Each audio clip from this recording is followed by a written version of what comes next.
for those who aren't familiar, what and as much as you're willing to tell, I mean, this is not a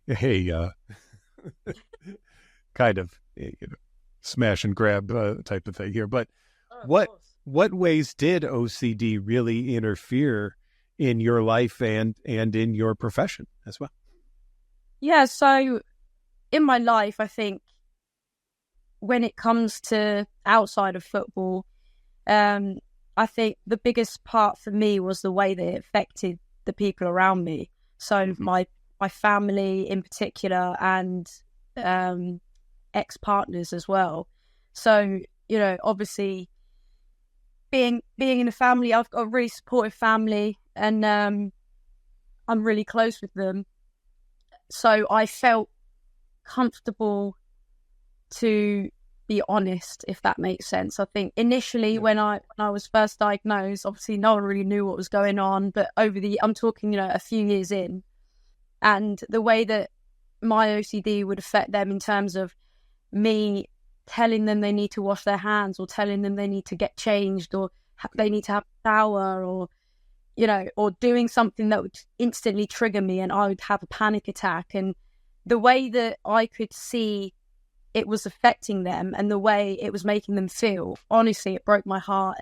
And I think that is massively part of the reason why I was so determined to sort of do something about it, because it's not only something affecting me and that I'm trying to deal with, it's actually having this, chain reaction on everyone around me, when it's, it's supposed to be a comfortable home to live in, and then there's me trying to dictate everyone's actions because my OCD's been triggered.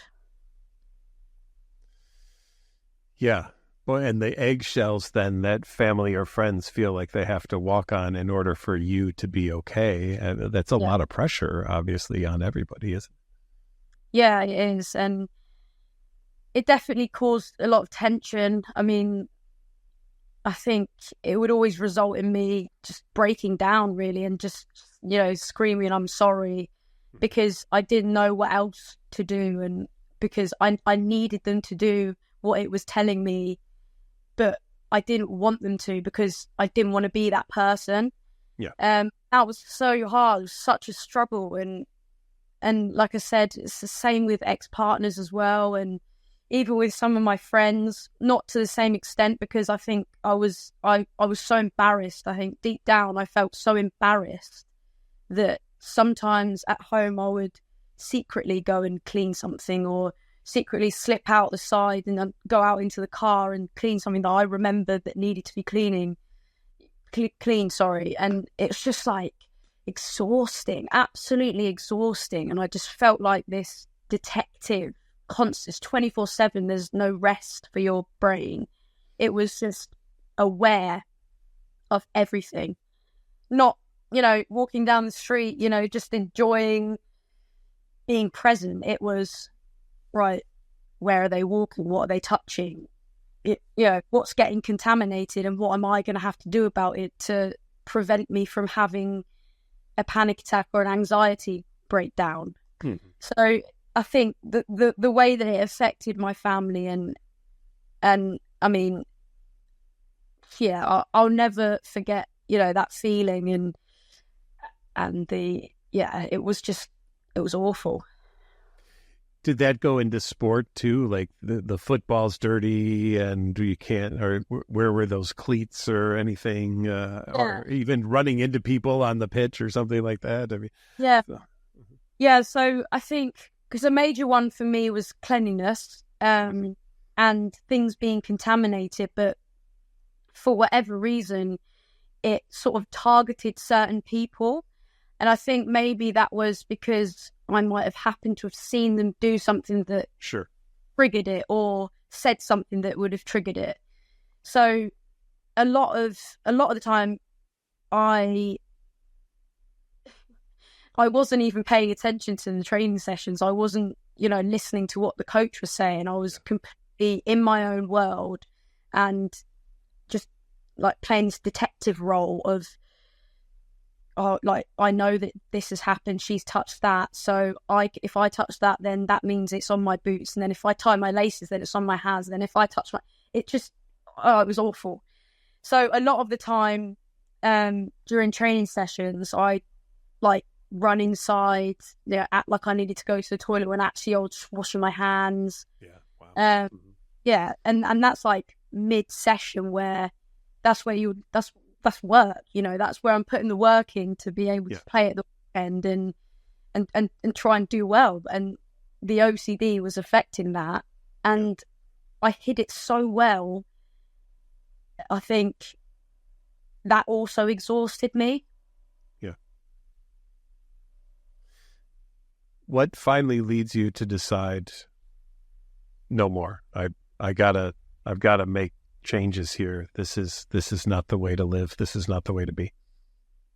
So obviously I saw various counsellors and therapists and things like that, and each one did help me in different ways, for sure. I think as I got older and I started to understand OCD more, that definitely helped.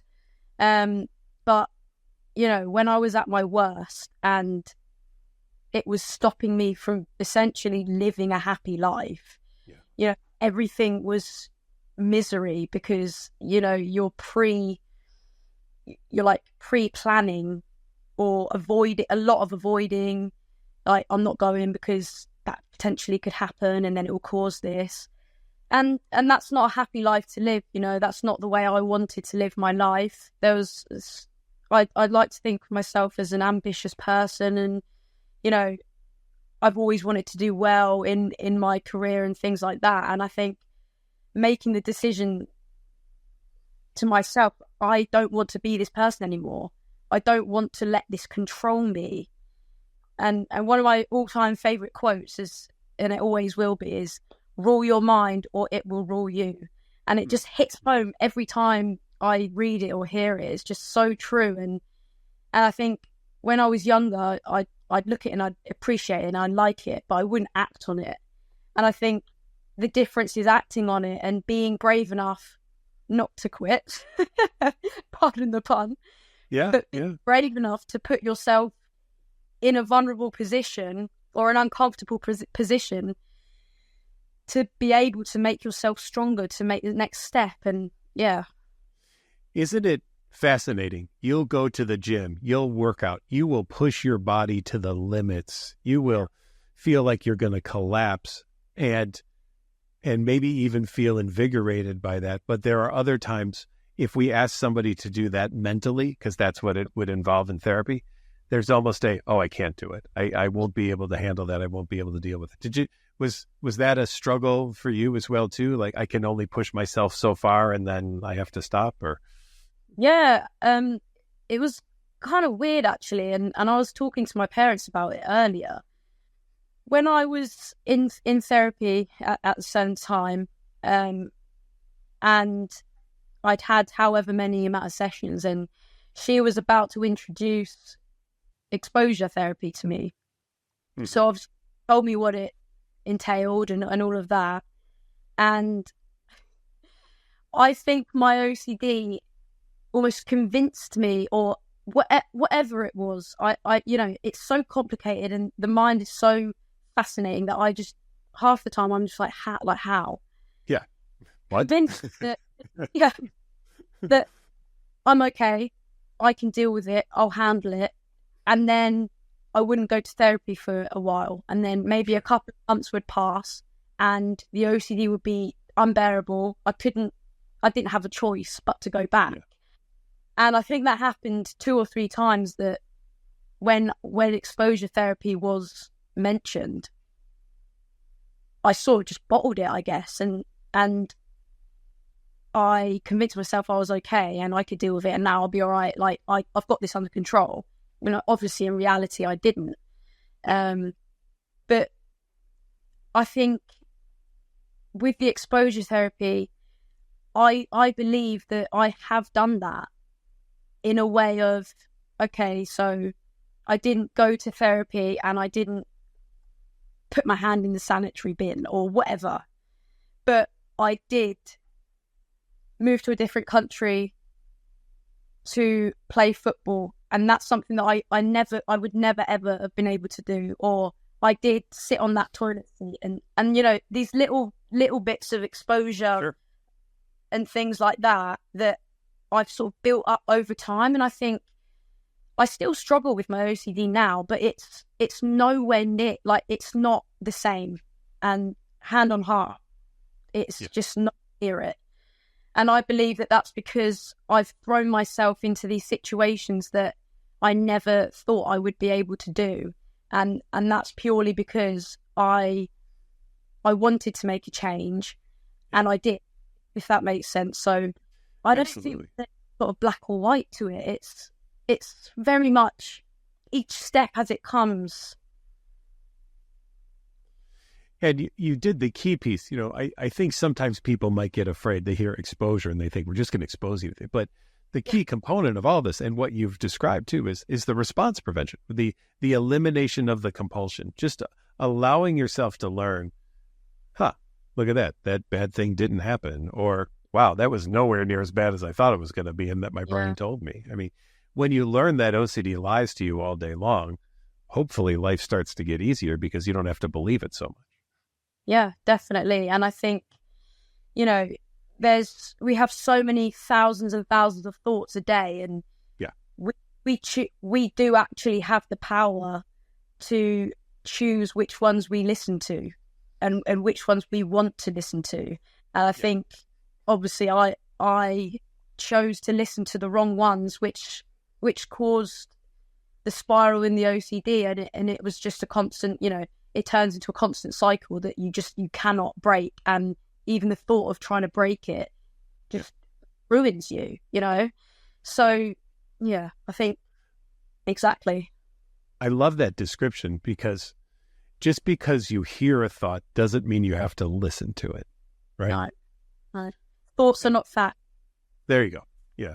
Images, urges, however the obsession comes through, definitely are not facts. Yeah.